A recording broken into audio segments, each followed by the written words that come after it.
मित्रांनो, कधी वेळेआधी मिळालेल्या गोष्टी किंवा वेळेआधी जपलेली माणसं आयुष्य एक दिवस थांबून सांगतं की काही गोष्टी हव्या असल्या तरी त्यासाठी आधी पात्र व्हावं लागतं.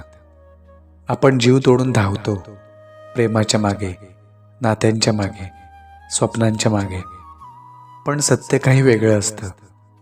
जेवढं आपण एखाद्या गोष्टीच्या मागे लागतो तेवढंच ती गोष्ट आपल्यापासून दूर जावं लागते.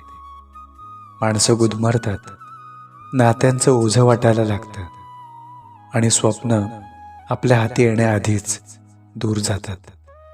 कधीकधी आपण जपायच्या नादात गमावतो, कधीकधी आपलेपणाच्या जोरावर दुसऱ्यांचं मोकळेपण हिरावतो. आणि जेव्हा ती माणसं शांतपणे निघून जातात तेव्हा आपल्याला आपल्या घाईची जाणीव होते. प्रेम हे मागे लागून मिळवायचं नसतं, ते समजून घ्यायचं असतं आणि वेळ देऊन फुलू द्यायचं असतं. आयुष्य प्रत्येक वेळी सांगत नसतं. कधी ते एक माणूस बनून दूर जातं, कधी एक स्वप्न होऊन दुरावतं, कधी एक संधी हातातून निसटून शिकवतं. शेवटी उरतात काही ओल्या डोळ्यांत अडकलेल्या भावना आणि एक शांत खोल जाणीव.